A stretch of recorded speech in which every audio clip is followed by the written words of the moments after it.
అంతర్గాం మండలంలో ఊరూరా అభివృద్ధి పనులను ప్రారంభించిన రామగుండం ఎమ్మెల్యే రాజ్ ఠాకూర్.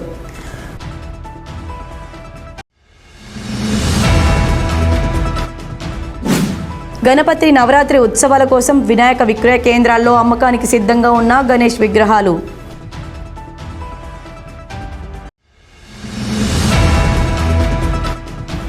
శ్రావణ మాసం సందర్భంగా గోదావరికని వైశ్యభవన్లో వాసవి మాత అమ్మవారికి ఘనంగా లక్ష్మీదేవికి 1,00,000 గాజుల పూజ, కుంకుమార్చన కార్యక్రమం.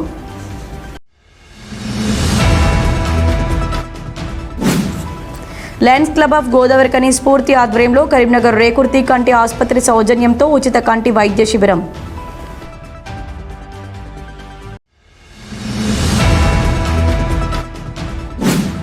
గోదావరి కళా సంఘాల సమాఖ్య ఆధ్వర్యంలో ప్రపంచ జానపద కళల దినోత్సవ వేడుకలు.